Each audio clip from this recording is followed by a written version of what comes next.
Zelensky ने नया operation चलाकर सीधे रूस की वॉर मशीन पर अटैक किया है। पहले रूस की तेल रिफाइनरियां जल रही थी, अब समुद्र में रूस का शैडो फ्लीट भी ड्रोन हमलों की जद में है। यूक्रेन की सेना का दावा है कि सिर्फ 2 दिनों में उन्होंने रूस की शैडो फ्लीट से जुड़े कम से कम 18 तेल टैंकरों पर हमले किए हैं। सवाल यह है कि क्या रूस की वॉर मशीन की रफ्तार अब ईंधन की कमी से थमने लगेगी या फिर पुतिन इसका और ज्यादा खतरनाक जवाब देंगे। इस रिपोर्ट में देखिए।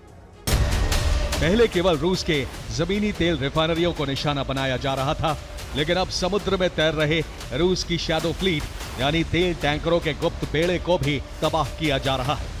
यूक्रेन की सेना ने दावा किया है कि सिर्फ 2 दिनों में उन्होंने रूस की शैडो फ्लीट में शामिल 18 तेल टैंकरों पर घातक ड्रोन हमले किए हैं। 10 जुलाई की रात यूक्रेन ने दक्षिणी रूस की सबसे बड़ी तेल रिफाइनरियों में से एक इल्स्की ऑयल रिफाइनरी पर जोरदार हमला किया।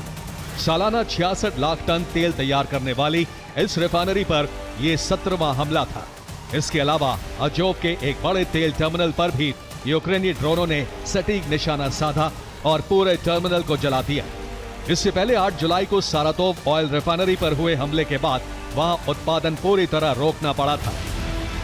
अजोव सागर में रूस की शैडो फ्लीट के तेल टैंकरों पर यूक्रेन के सी बेबी और FP2 स्ट्राइक ड्रोनों ने रात के अंधेरे में काल बनकर धावा बोला। इन हमलों में पुतिन के खुफिया तेल बेड़े के 12 से ज्यादा जहाज तबाह हो गए। 50 से ज्यादा बड़े ऊर्जा ठिकानों पर हमलों ने रूस की ईंधन व्यवस्था को हिला दिया है। रिफाइनिंग 21 साल के सबसे निचले स्तर पर पहुंच गई है। रिफाइंड क्रूड ऑयल का उत्पादन 40% तक घट गया है। पेट्रोल उत्पादन में भी 17% की गिरावट दर्ज की गई है।